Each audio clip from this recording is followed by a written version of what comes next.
दोस्तों नमस्कार, आप सभी को इस वीडियो में स्वागत है। आइए आज हम 10 महाविद्याओं के बारे में जानते हैं। किसे कहते हैं 10 महाविद्याएं और इनका रचयिता कौन था, कहां से उत्पन्न हुई थी 10 महाविद्याएं। बड़े बड़े साधक और सिद्ध महापुरुष जिन 10 महाविद्याओं की साधना करते हैं उनके नाम क्या हैं? आइए जानते हैं 10 महाविद्याओं का रहस्य। 10 महाविद्या के नाम पहले जान लेते हैं।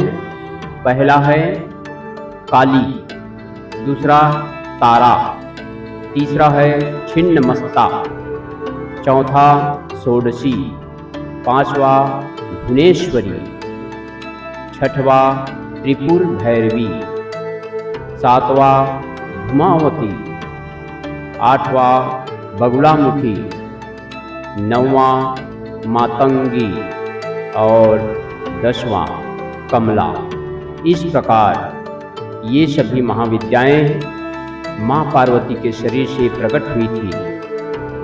शास्त्रों के अनुसार एक बार भगवान शिव पार्वती के साथ किसी विषय पर गहन संवाद कर रहे थे।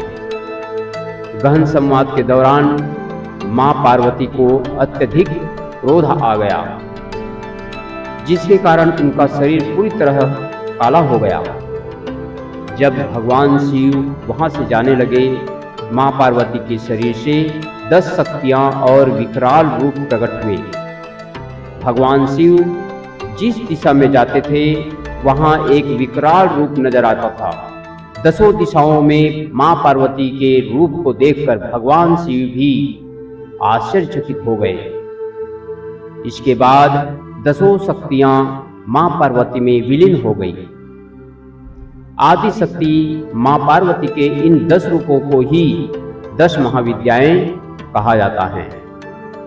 मित्रों, आपने 10 महाविद्याओं का नाम जरूर सुना होगा।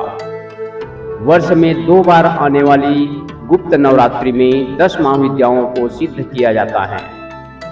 तंत्र विद्या में इन सभी महाविद्याओं का विशेष महत्व है। ऐसा माना जाता है कि जो साधक 10 महाविद्याओं को सिद्ध कर लेता है उसकी शक्तियां असीम हो जाती हैं। ऐसा साधक संसार का सबसे सौभाग्यशाली पुरुष बन जाता है और उसकी समस्त मनोकामनाएं पूरी हो जाती है। कहा जाता है बड़े बड़े सिद्ध ऋषि और तांत्रिक भी सभी महाविद्याओं को सिद्ध करने से चूक जाते हैं। रावण भी 10 महाविद्याओं को सिद्ध करने में असफल रहा। कठोर तप करने के बाद भी कुछ ही महाविद्याएं सिद्ध होती हैं। आखिर कौन सी है वे 10 महाविद्याएं जिनकी वर्ष में 2 बार गहन साधना और उपासना की जाती है? 10 महाविद्याओं में पहला रूप मां काली का है। मां काली की पूजा करने से साधकों की सभी मनोकामनाएं पूरी होती है, शत्रुओं का नाश हो जाता है। तंत्र शास्त्र में इस महाविद्या का विशेष महत्व है। दूसरी महाविद्या के रूप में मां तारा की पूजा की जाती है। जो साधक मां तारा को सिद्ध कर लेता है उसके सभी संकट और दुख दूर हो जाते हैं। भगवान बुद्ध ने भी मां तारा के महाविद्या को सिद्ध किया था।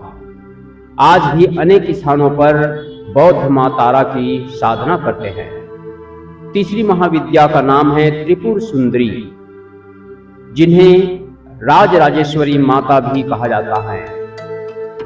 3 नेत्रों वाली त्रिपुर सुंदरी की उपासना करने से सौंदर्य और शक्ति में वृद्धि होती है। चौथी महाविद्या का नाम है भुवनेश्वरी माता। इन्हें शाकंभरी माता भी कहा जाता है। इस महाविद्या की आराधना करने से तेज में वृद्धि होती है और जीवन में मान सम्मान की प्राप्ति होती है। 5वीं महाविद्या का नाम है छिन्नमस्ता। नाम के अनुरूप इनका सिर कटा हुआ है। इस महाविद्या की साधना करने से गुप्त शक्तियां प्राप्त होती हैं। इस महाविद्या को जो साधक सिद्ध कर लेता है वह परम शक्तिशाली हो जाता है। छठवीं महाविद्या का नाम भैरवी माता है। इस महाविद्या की उपासना करने से धन धान्य में वृद्धि होती है और मनुष्य की सभी आर्थिक समस्याओं का अंत हो जाता है। सातवीं महाविद्या का नाम धूमावती माता है। इनकी आराधना करने से मनुष्य के जीवन में कोई भी कमी नहीं रहती। इस प्रकार आठवीं महाविद्या का नाम बगलामुखी है। इस महाविद्या को सिद्ध करने से मनुष्य कहीं भी पराजित नहीं होता। महाभारत के युद्ध में अर्जुन और स्वयं भगवान श्री कृष्ण ने इस महाविद्या की उपासना की थी। 10 महाविद्याओं में 9वीं महाविद्या का नाम है मातंगी माता। इस महाविद्या की उपासना करने से दाम्पत्य जीवन में आने वाली कठिनाइयां दूर हो जाती हैं। अंतिम महाविद्या का नाम कमला माता है। इस महाविद्या की आराधना करने से सुख, समृद्धि और धन धान्य में वृद्धि होती है। तो दोस्तों, यह था 10 महाविद्याओं का परिचय।